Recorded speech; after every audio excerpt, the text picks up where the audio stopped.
Form and elements of autobiography, and in-depth analysis with examples.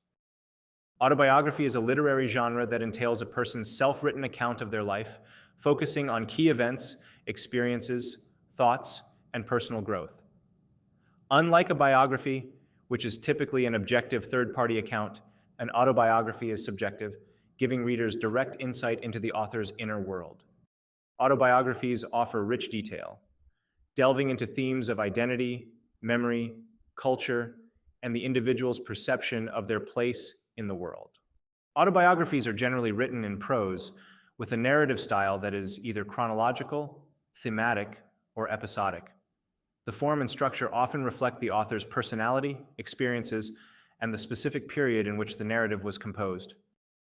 First-person narrative voice. Description. Autobiographies are written in the first person, using I to indicate that the narrator and the author are the same. This perspective adds immediacy, authenticity, and personal engagement with readers, as it grants them direct access to the author's thoughts, emotions, and subjective experiences. Example. In The Story of My Life by Helen Keller, the first-person narrative allows readers to empathize with Keller's struggles with blindness and deafness, as she recounts her journey from isolation to enlightenment and education. Chronological structure. Description. Most autobiographies follow a chronological order, beginning with the author's early life and progressing through their development, significant events, and reflections on their life journey. This structure helps readers trace the author's evolution and the shaping of their identity over time. Example. The autobiography of Benjamin Franklin is arranged chronologically, following Franklin from his childhood, apprenticeship, and early career to his achievements in politics and science. The sequential order mirrors Franklin's progressive success and intellectual growth. Reflective tone and self-analysis. Description. Autobiography often involves introspection and self-analysis, where the author reflects on past actions, decisions, and transformations. This element allows authors to engage in moral and psychological self-exploration, interpreting their actions and deriving meaning from their experiences. Example. In Confessions by Jean-Jacques Rousseau, the author reflects on the morality of his choices, exploring his virtues and flaws with honesty. Rousseau's reflections reveal his attempt to reconcile his actions with his philosophical beliefs, emphasizing his internal struggle for self-acceptance. Honesty and vulnerability. Description. Autobiographies tend to reveal deeply personal and sometimes uncomfortable truths, where authors confront their vulnerabilities, mistakes, and failures. The element of honesty, even with its biases, enriches the work by allowing readers to witness a full, authentic portrayal of the author. Example, in I Know Why the Caged Bird Sings by Maya Angelou, she describes traumatic experiences, including racial discrimination and sexual abuse, with unfiltered vulnerability. This honesty draws readers into Angelou's personal struggles and triumphs, making her story both relatable and inspiring. Setting and historical context. Description. Autobiographies are often set against a particular historical, social, or cultural backdrop, helping readers understand the external factors influencing the author's life. By weaving historical context into their narrative, authors provide a broader understanding of the challenges they faced. Example. Long Walk to Freedom by Nelson Mandela is deeply rooted in the historical context of apartheid in South Africa.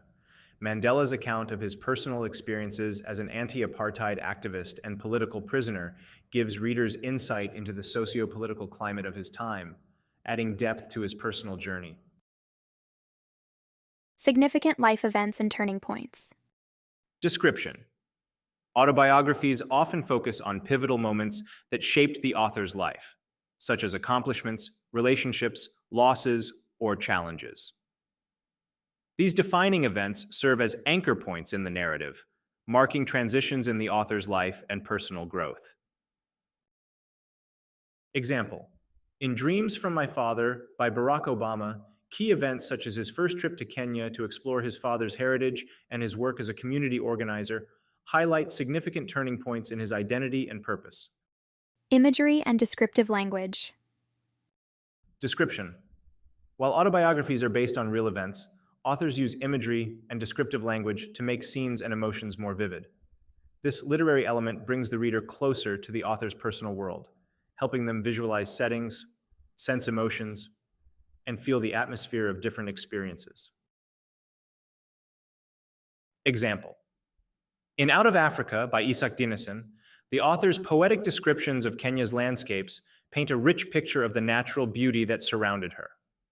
Dinesen's evocative language captures her profound connection to the land, making it as much a character in the story as any person.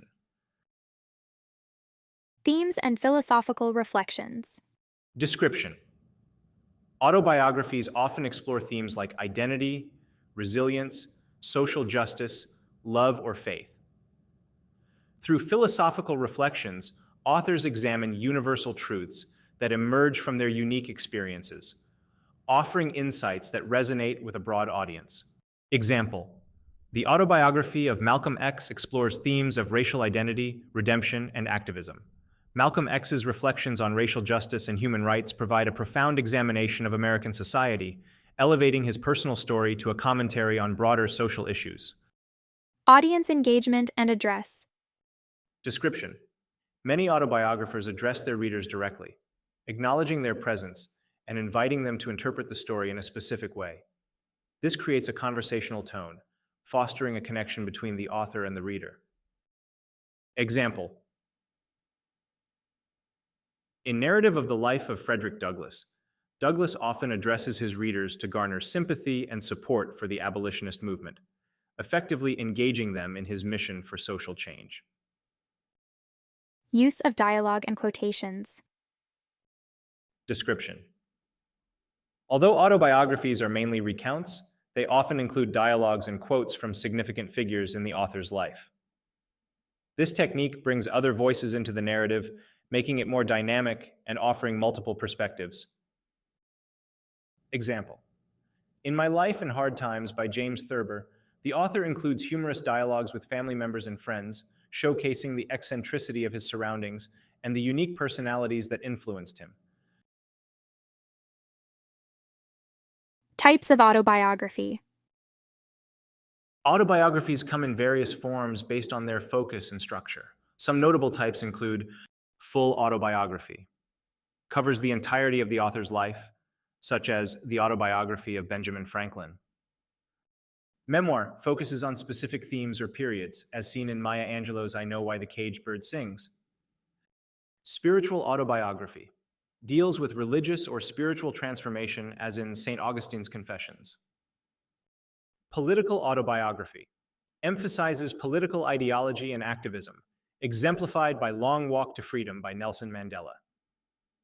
Confessional autobiography centers on personal confession and self-revelation, as in Jean-Jacques Rousseau's Confessions.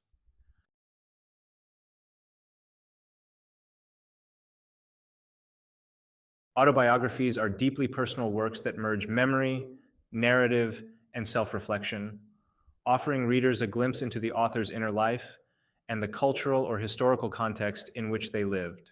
By engaging with the first-person narrative, honesty, and introspection, autobiographers create a mirror, not only for themselves, but also for readers to reflect on universal human experiences.